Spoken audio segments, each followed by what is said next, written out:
It's 10:30 a.m. in Munwa Division West region of the country, 10:30 a.m. here in the economic capital, Douala, ladies and gentlemen, and time for Prime Flash on My Media Prime Television. With me, Audrey Zatsa. We emerged chanting songs of victory with the help of their gongs and other musical instruments. Fans of PWD Bamenda could be spotted in an exciting mood. 19-year-old Chem Ebert, the lone scorer in the encounter, was voted man of the match.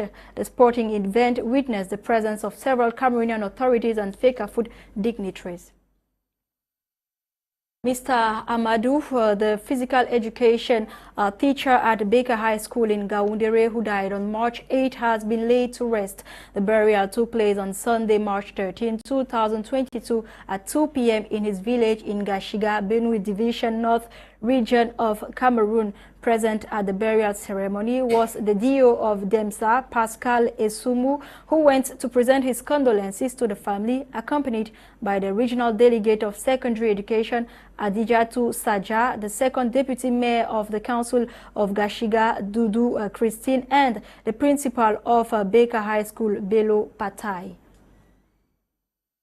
And despite President Paul Biya's call for the implementation of financial and administrative measures to put an end to government teachers' grievances, some teachers have maintained the strike action, as some teachers of the Japoma High School today once more posted with messages of protest on placards. In an open letter addressed to several Cameroonian authorities, including the President of the Republic, the movement OTS announced the extension of the strike following the government measures, which they say doesn't solve their problems. And in execution of the high instructions of President Paul Biya to solve teachers' plight, the Minister of Public Service and Administrative Reforms, Joseph Lay, has acquired some equipment and a team to begin the work. On to something else, the sales and consumption of shisha has been prohibited on the national territory. The Minister of Territorial Administration, Paul Atanganji, through an order signed on March 7, instructed the administrative authorities to initiate appropriate actions to fight against this drug. The said decree officially puts an end to the overuse of shisha, especially by young people, due to health consequences of smoking shisha, even among non-smokers. The ordinary session for the 2022 legislative year for March 11 saw the deliberations on bills that will shape the socio-economic and political look of the country, particularly a bill to amend the Constitution. Colette Loom tells us more.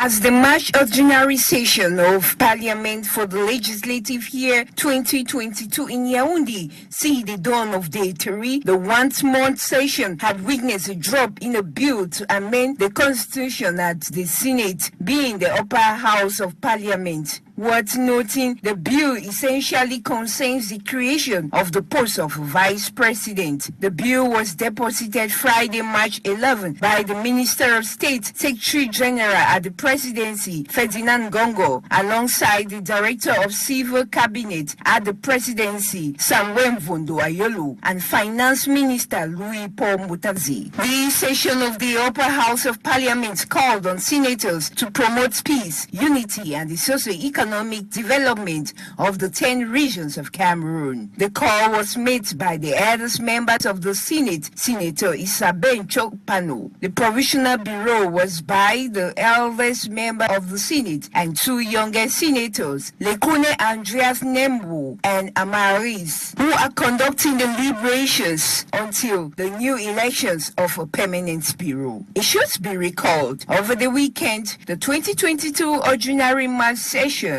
of the Senate was led by the Prime Minister Joseph Dion Guti at the Yaoundé Conference Center. And in the speech of the eldest member of Parliament, her opening remarks during the session, the eldest member of the Senate expressed her gratitude to the entire members of the Senate, and just like the eldest member of the National Assembly, she too thanked the head of state for the successful organization of APCON. She equally praised the contribution of the First Lady towards the colorful celebration of the 37th edition of the Women's Day in Cameroon. She urged senators to continue playing a leading role in the promotion of peace, unity, and the socio-economic development of the nation. Senators are therefore looking forward to the tabling of bills during this mass session that will meet up with what Cameroonians are looking forward to.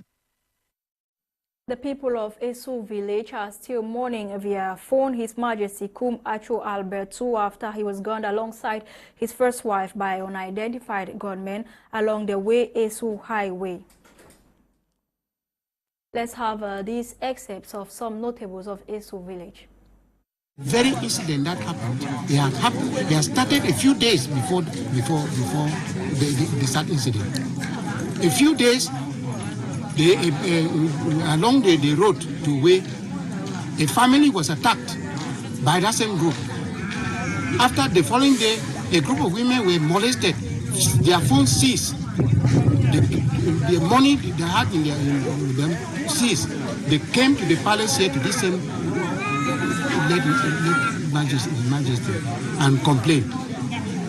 As a good leader, he carried them in his pickup, went over to the military, gave the complaint. All they did was to ask their phone numbers, and they collected. So this thing that has happened today like this, I don't even know. It's painful to me. It's painful to me. He has not even said anything. No word. The commander of the 5th Joint Military Brigade, Military Region Brigadier General Nkavale, has carried out the security assessment mission and civil military activities in Menchum Division of the Northwest Region. This was from Thursday, March 10 to Saturday, March 12, 2022. Some of the activities carried out within the framework of peace building in the Northwest Region were security assessment of Menchum Division as a whole, inauguration of a water scheme in Boom that covers over 5 quarters and supplies a population of over 2,000 households, donation of 200 benches and some food items, amongst others.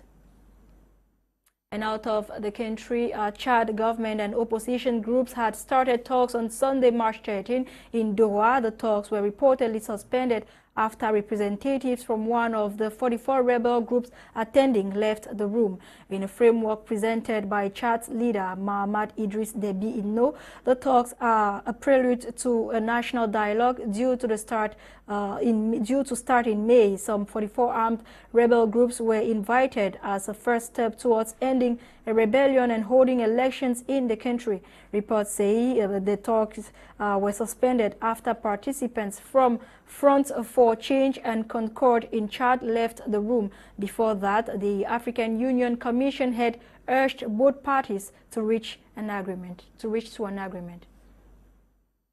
That was it for today's edition of Prime Flash, produced by Junior Pelama. Thanks for watching, faithful viewers. You have more details on these stories and many more stories on our 6:30 p.m. Prime News with Fon Quinta. Coming up next is In the House with Eileen Sama and her ladies. Have a nice day.